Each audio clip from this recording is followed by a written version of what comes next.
allowed the judge there to carry an in-court demonstration of how the confidentiality was violated. But he was the only brave judge out of, if I'm not mistaken, 156 cases. No other court decision was favorable to the applicants that were introducing these pleas, and were all favorable to the Central Electoral Committee. So you cannot count on the courts, you cannot count on the appeals, and in the end, you cannot count on the Constitutional Court, because I introduced personally, and the political parties introduced pleas to the Constitutional Court on the basis of the violation of these two major electoral principles that are well recognized all over Europe, which are universality and confidentiality. And the Constitutional Court did not even accept to examine those pleas, just took its time, which made for another non-constitutional decision of the ruling party to, during that time, call the first session of the parliament, which I didn't call, and I'm the only one per constitution allowed to call this first session. But they didn't. The president of the parliament, which at that time did not exist because a new parliament was not formed, took it upon himself to assume that role and call the first session.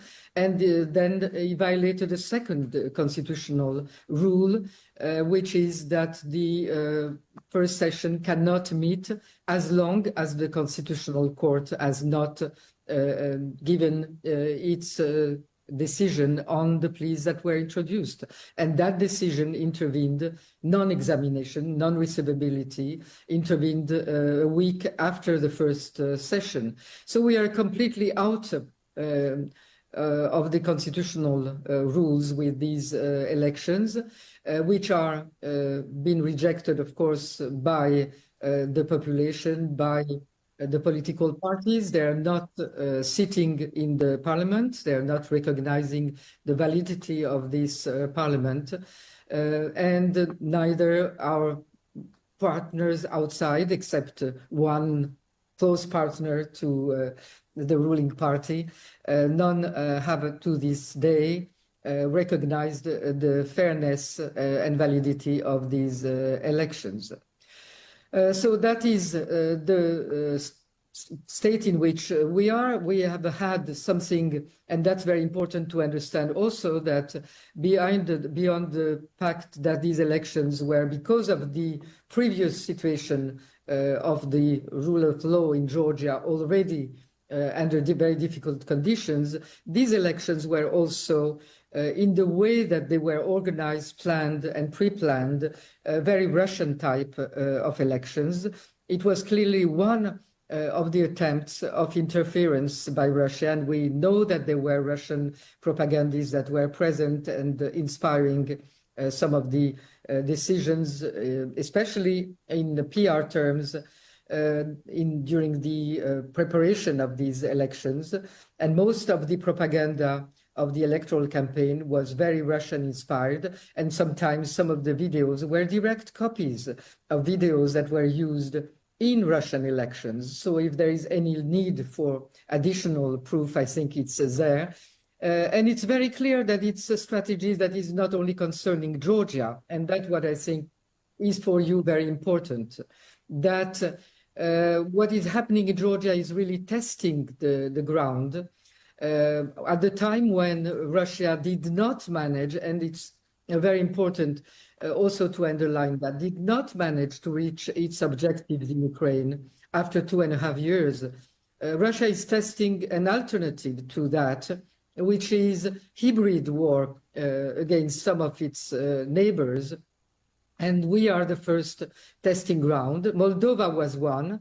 Moldova did not succeed, as I mentioned, thanks to Moldovan diaspora that overturned the outcome that the Russian propaganda and the methods were hoping for. But Georgia is the next testing ground. And you have another one very close to you, which is Romania, where we have seen another testing ground by Russia with this TikTok election. And I think that all of us should be concerned certainly Georgia in the first place, because our immediate future is determined now. But all of us should be concerned by the fact that Russia is now trying a new strategy, which is much less costly because it's much less direct. It's a hybrid strategy in which Georgia was a good test for them because they were held by authorities that by now have become practically proxies of the Russians, implementing Russian methods and Russian laws. We have had one case of the Russian law that all of us know that was introduced once in 2023, major protests, and the authorities promised that they would never again reintroduce that Russian law that was against the civil society, against the non-governmental organizations and their functioning, and which was the law that allowed Russia to put under complete control its own civil society. So the same thing was the objective of this Russian law that was rescinded once, but lies have become matter of regularity for the authorities, and they reintroduced this Russian law before the elections in March. Again, we had massive protests against that law, which did not reach their objective, which was again to have this law rescinded. But this law and the protests had an effect on the elections also, because that meant that the non-governmental organizations that were working on observing the elections, observing the previous conditions, the prior conditions to the elections, were occupied and focused on the Russian law and the possible impact on their own existence, rather than being completely devoted to the preparation of the elections. And they rather late started to work on the preparation of the observers for the elections during the summer. And so they were really not very hindered by, they were hindered by this law and the impact it had on them before the elections and of course after the elections. Now, what is important, together with the public protests that we have that are not going to stop, these protests have a twofold objective. One is a protest on the elections and non-acceptance of the elections. Give me back my voice is the one and major demand of these protests that are not going to stop. Give me back my voice, it means new elections.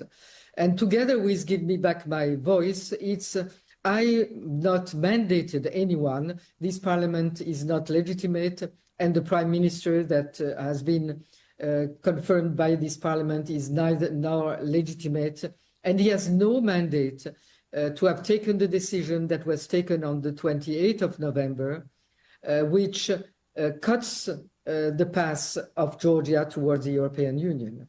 That goes against the will of 80% of the population, which has been the constant determination of the Georgian people expressed in votes, in opinion polls, and in marches over the past 15 years.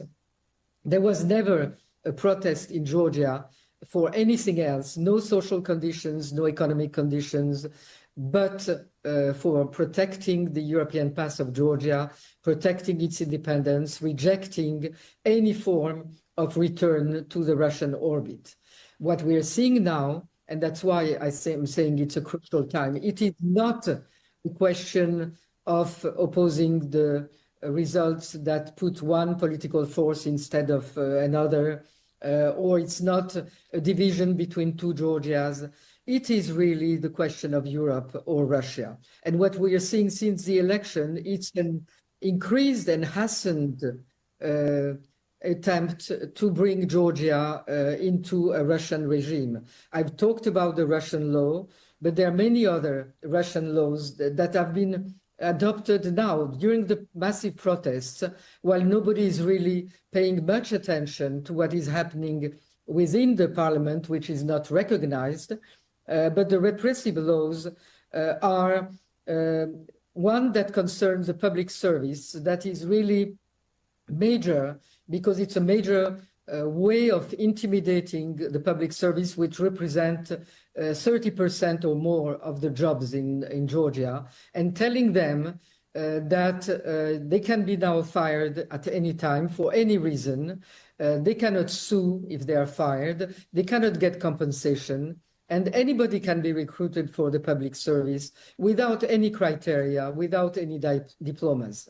So that is really cutting and destroying the public service law that had been prepared for years together with the European institutions and some of our partners, and was a very European and protective public service law, and replacing it by a full, total politicization of the public service, putting it under the rule of the one-party rule.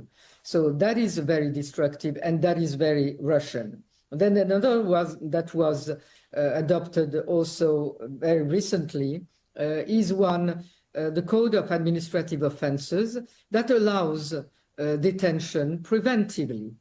If you're suspected of something, which is rather Orwellian, but more Putinian. And that is the Georgia towards which we're moving. By now, there is no institutions in Georgia that is independent from the ruling party. All the institutions, government, parliament, but also all the courts, from down to up, the central bank, I talked about the Central Electoral Commission, all the regulatory commissions that exist, they're all directed by people appointed by the ruling party and completely staffed by people that are acceptable to the ruling party. So there is what remains outside of the realm of the control of the one party is the political parties, which are under strong pressure. Some of their leaders have been arrested during this recent mass protests. And before the elections, the de facto ruler of Georgia, Mr. Ivanishvili, warned the political parties of the opposition that they would be dissolved after the election, that they would be arrested, and that they would be abolished. So that is the plan for the political parties.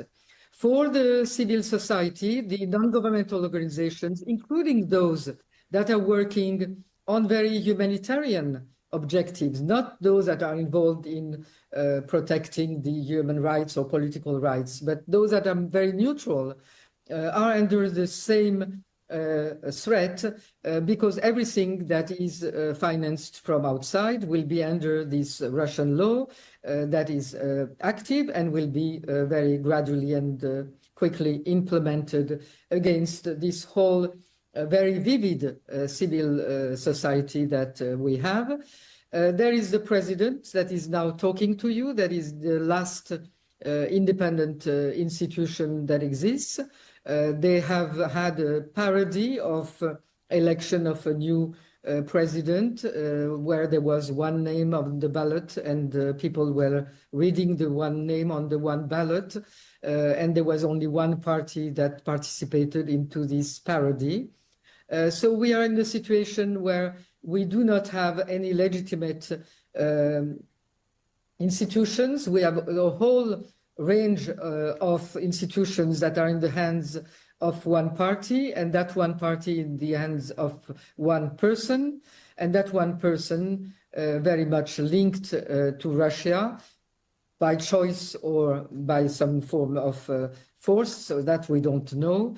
But the fact is that very rapidly, Georgia as a state that was a model for democratic reforms and moving toward reforms in this region for many, many years, and very close to the European door, is now turned around.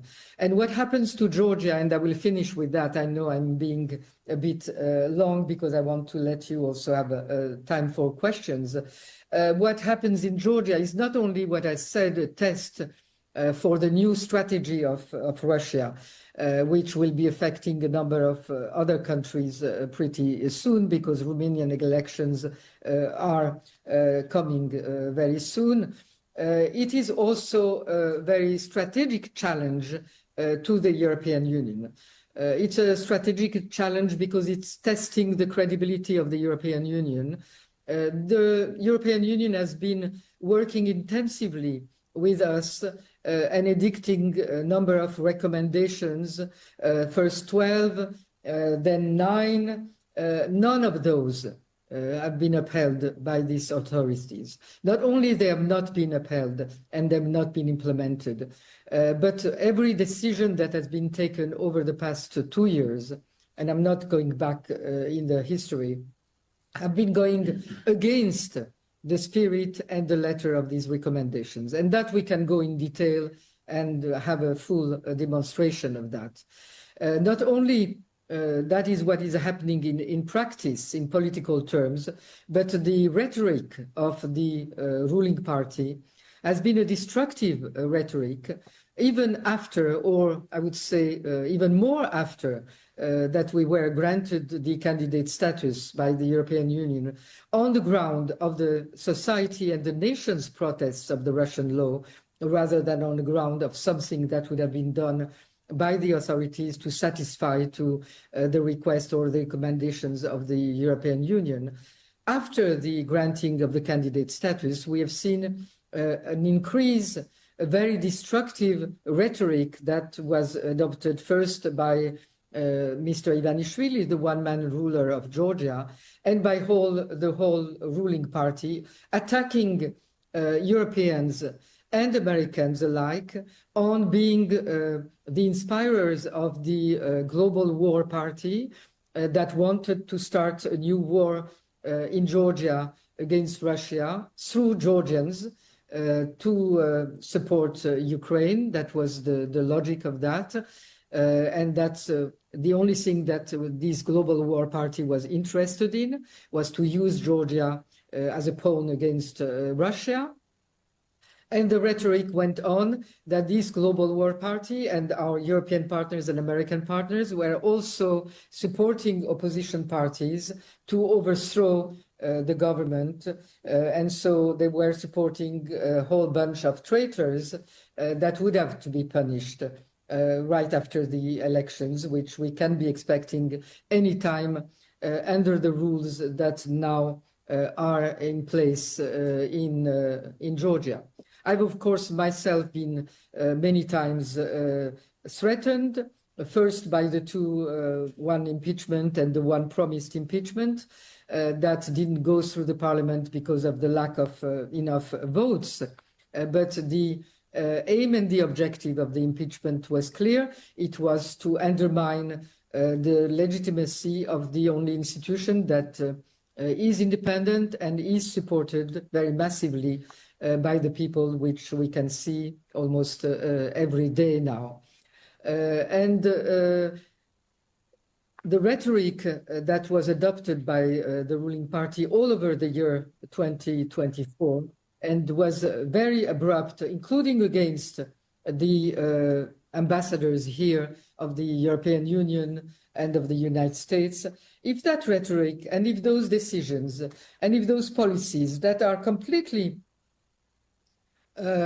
contrary and opposite and going in the opposite way of the European Union is not denounced more clearly, is not denounced for what it is, which is a Russian direction taken by the ruling party in Georgia. If the only thing that is denounced these days, and it's very important it is, that the violence against the protester, against the journalist, the violence that is taken not only a form of police violence during the mass demonstrations, it's a violence and it's a terror that is used also at night against people that are in their homes, which have been identified somewhere, somehow, for something, and they're taken and arrested. That is very directly a Russian way. If all of that is not clearly denounced, for what it is, then European Union loses its credibility. This is a small country which is completely dependent, has been completely dependent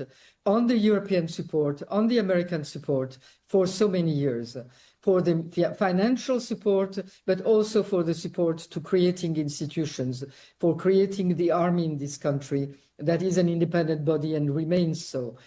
For the creation of a police, which probably for many of those policemen would like to remain an independent body, but at this stage is controlled by a criminal gang that has been sanctioned by the United States.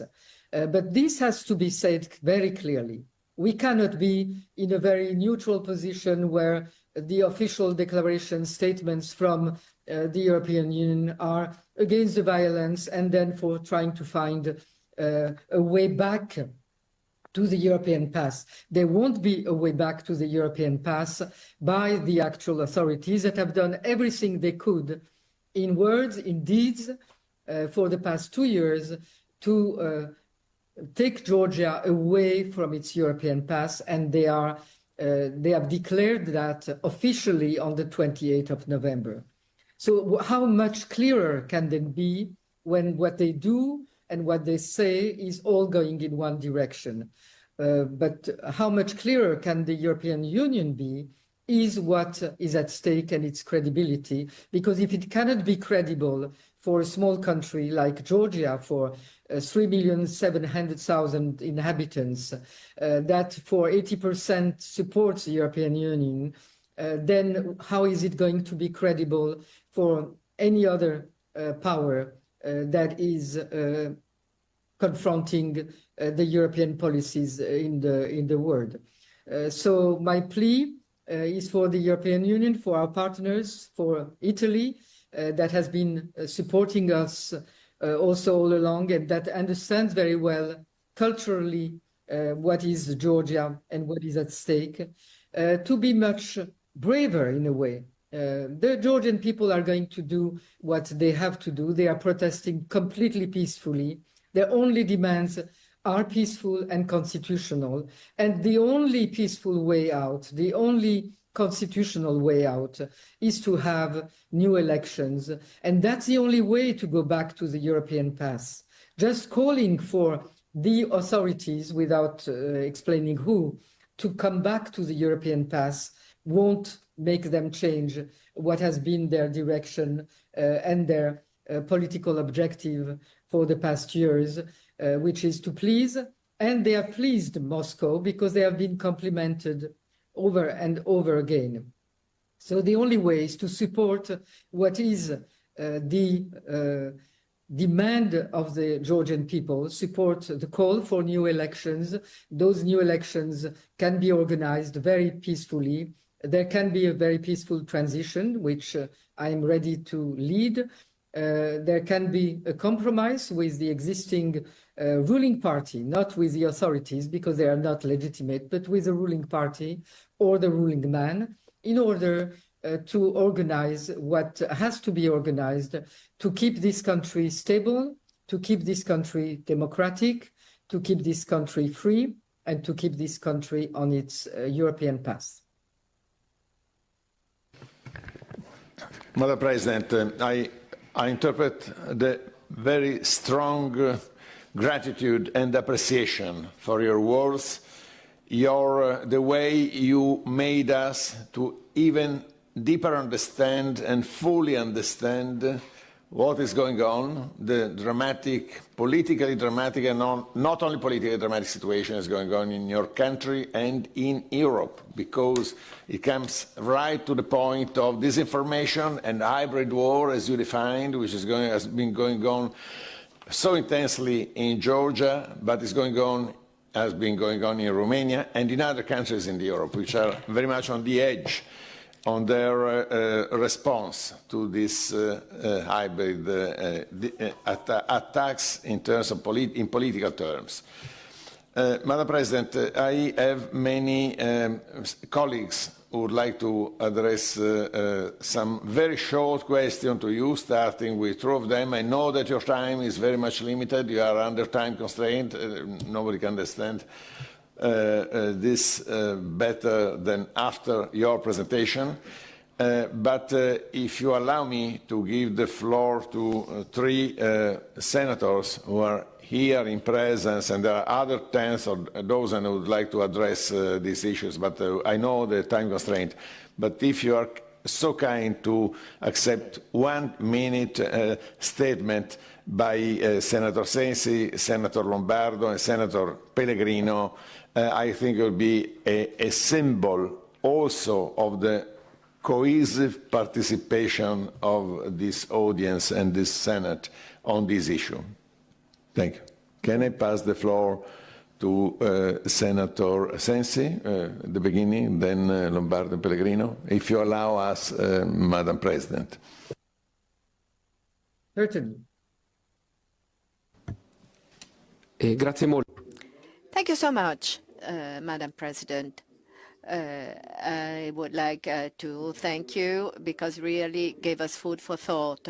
You clearly have illustrated the situation in Georgia, which is a further evidence of Putin's strategy, destructive Putin's strategy vis-à-vis Europe. I would like to ask you one question.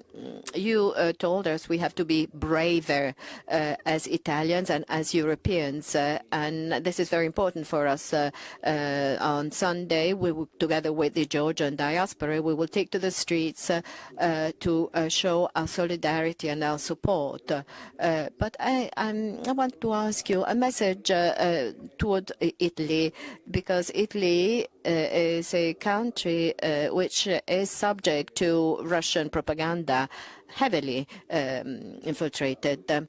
So I would like to ask you even more precise words with regards to Italy, especially with regards to the rhetoric of the negotiation, the fatigue, the concept of surrender, which is gaining ground in Italy, looking at what happens in Georgia, in Moldova, in Romania, and of course what is presently happening in Ukraine, where this morning other Russian missiles have been launched. Thank you very much, and courageous. Yes. Should I answer directly, or you want me? No, maybe we take the three questions and then give you the floor. Thank you. Grazie, Presidente. Thank you, Madam President. First of all, let me say that we stand strongly by your side, because your battle is also our battle. A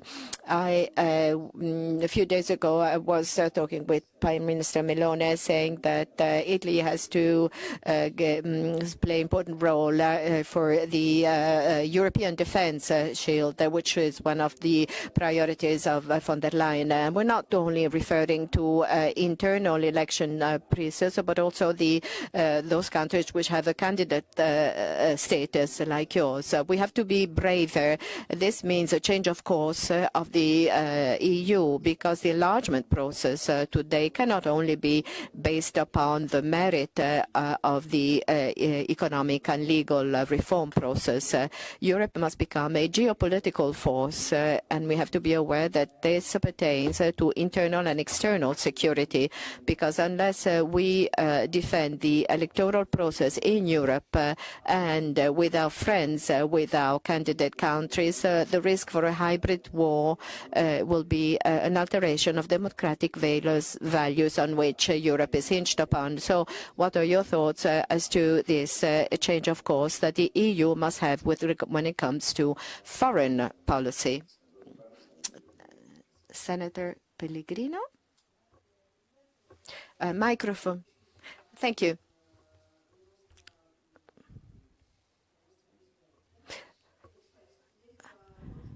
Up until today, you have said that on the 29th, you will hold your post. Are you still of the same opinion? And what will be the repercussions in your parliament? And also, will there be people taking to the streets? Do you think that this is the only way to go as elected president? And I mean, what are your thoughts about this? Grazie, Senatrice. Please, Madam President. Yeah, thank you. Russian propaganda is reaching out not only to our countries, but also wider into Europe and certainly in Italy, in France, because that is their new strategy. And that is maybe affecting the idea of the negotiations and the enlargement, because they know how to touch on some of the public opinion's concerns. But there is another dimension, which is the strategic dimension, in which Europe has to play a new role in the world as it is. And for that new role, enlargement is a necessity. It is not a burden, it is a necessity. If Europe wants to become a true power that plays its role in the world, in a very difficult world that we are in front of us, it has to become stronger and it has to become larger and bigger. And so there is no time, I would say, for fatigue. There is time for more involvement. And what is clear when you look at Russian strategy is that through this hybrid strategy, which is much less costly for Russia than the strategy in Ukraine, they are trying to recuperate their control over the Caucasus, which is a traditional part of their Russian influence as they see it, but they're also trying to recuperate their control of the Black Sea. That means that they are putting under question the whole issues of the connectivity, the big infrastructural projects that are on the table of the European Union and that underline the future development, also economic and financial, and projection of the European power in the world, its connection with Central Asia that has also shown its appetence to reopen new ways with Europe directly after the fact that Russia has been sanctioned and will be sanctioned for a long time. So there is a whole new reorganization, I would say, of the geopolitical map, which now Russia is trying to interfere with. And it's not a surprise and it's not by chance that the countries that are affected by this are the countries around the Black Sea, Georgia, Romania, Moldova. That is something that should be also thought about. And what should be braver and defend the electoral process? I think that the first part of bravery is to say when elections have not been true, fair, and have not been representing the people's will as it's shown on the streets and on the protests for now how many days, and that will continue, to show that the European Union is not going to play in this mockery. Elections, if they are not anymore a signal and a sign and a proof of democracy, then we are ourselves undermining what are the instruments and the basis for democracy. So it's a very serious issue, again, not only for Georgia, but for all the other countries after, where elections are happening. If we consider that we can just move around and not take a position, there has to be a position, because there has to be a solution. If there is no position, we cannot go to the only political and normal process, which are new elections that reflect the will of the people. That is the only stable solution. As to my holding my post, it's very symbolic, of course, because as you know, the president in Georgia has but its word, no executive power at all. But to recede would be to say that the parody of an election of a president that had been chosen to play the role in this parody exactly would be treason to the people that are standing on the streets. I'm not the one calling the people on the streets. I'm only the one representing them outside of the country, and I'm a kind of link and a symbol. And I think that those people on the streets need that symbol, and that's also a form of stability. And also for our partners outside, they have to know who they can talk to, because there are many political parties, there are many new forms and forces that are emerging from the street protests that are going to be also very present. So there has to be one phone for talking to this very wide array of the Georgian society. And that society has to be supported, and to support that society, you have to support it through me. Thank you. Madam President, again, I repeat our warmest appreciation for what you have told us today, for the example and the light you're giving us in the fight for freedom. It is an injection of courage, what is coming from your words. And I commit myself to keep, maybe in this format or in other formats, in close relation as members of the Senate with yourself, your presidency, and to continue working on the possibilities of contributing also from the outside to the stabilization in a democratic posture on democratic track towards the European Union. Thank you so very much, and talk to you and see you soon, Madam President. Thank you very much. And we'll be on the line, and I'm sure that we'll have a chance to meet again very soon. And I count on your support, and I thank you for your support. Thank you again.